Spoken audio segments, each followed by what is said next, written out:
Hello ladies and gentlemen, my name is Treka and today we're gonna be talking about the Assad must go curse. Now for centuries we have all witnessed Western officials all over the world overthrow governments, especially when those governments stop obeying their orders. And now one of their biggest targets today is the president of Syria, Bashar al-Assad. Now for the past 5 years we've been hearing from Western officials that Assad's days are numbered. But till today Bashar is still in power. So let's all go back in time and see how it all started. You know, I remember from the beginning of the Syrian crisis back in 2011, the White House was very confident in the removal of Assad, that they were even talking and planning what they were going to do after they replaced him. Assad is on his way out. We all need to be thinking about the day after Assad. Then after a couple of months, they saw that removing him wasn't going to be easy after all. So they got a little more aggressive.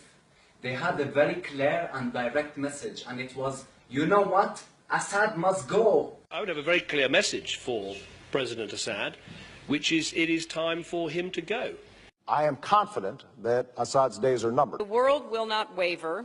Assad must go. We both agree that Assad needs to go. It is just further evidence that Assad has to go. He is no longer legitimate and that he needs to go. And I'm confident that Assad will go. It's not a question of if, it's when. And then Assad was like, you know what? Why don't you all go and fuck yourself? And that's when things got really serious. I mean, it got really intense, especially when they saw that their strategy wasn't working correctly. So they chose a new magical word that they thought would get things done. And that magical word is legitimacy. Assad has lost all legitimacy, that his time has passed. President al-Assad has lost legitimacy, that he needs to step down. As I have said many times before, Assad has lost all legitimacy, and Assad must go. Wait, what? What did you just say? Repeat that word again. Assad has lost all legitimacy, all legitimacy, all legitimacy. You know, it's kind of silly for a Syrian to teach you how to pronounce an English word. But that word is pronounced like this, legitimacy.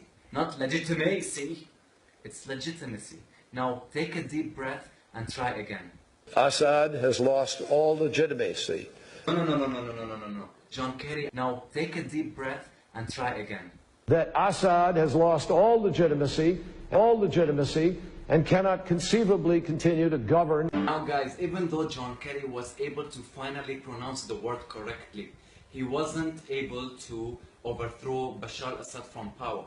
Well, look, So anyways, after all these efforts and all these political and logistical pressures done by the Western leaders, we should all ask ourselves one question. What did they achieve? Were they able to get rid of Assad? The answer is no. Assad is still in power. In fact, Assad gained more power now that Russia, China and Iran are fully supporting him. In fact, Bashar al-Assad feels like he is untouchable, just like this.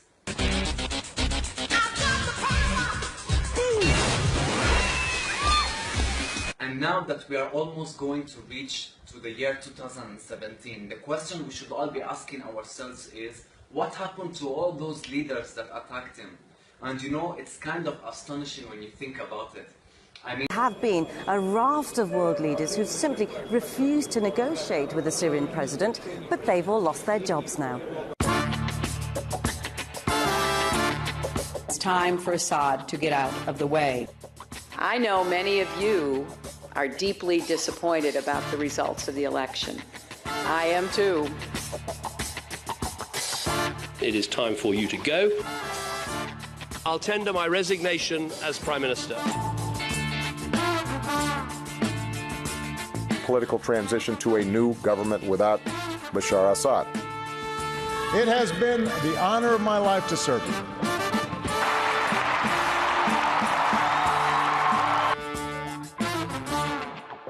Assad has to go. I am leaving here, obviously, with sadness. It's bittersweet. Bashar al-Assad's regime will not last.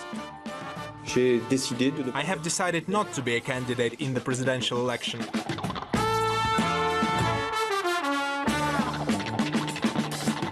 I was packing my luggage, I had to leave. Now I can stay.